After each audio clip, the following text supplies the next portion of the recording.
Once you've found a job you're interested in, you can click on the job to find some more basic information about the job.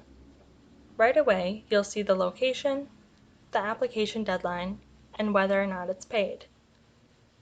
You'll also find the job description, the employer's preferences, and more information about the employer in addition to some similar jobs.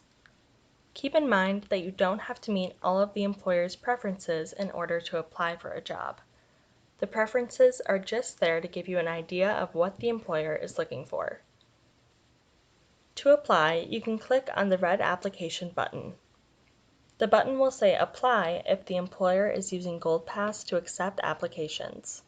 Otherwise, it will say Apply externally if they want you to submit your application elsewhere, such as through their website or by direct email.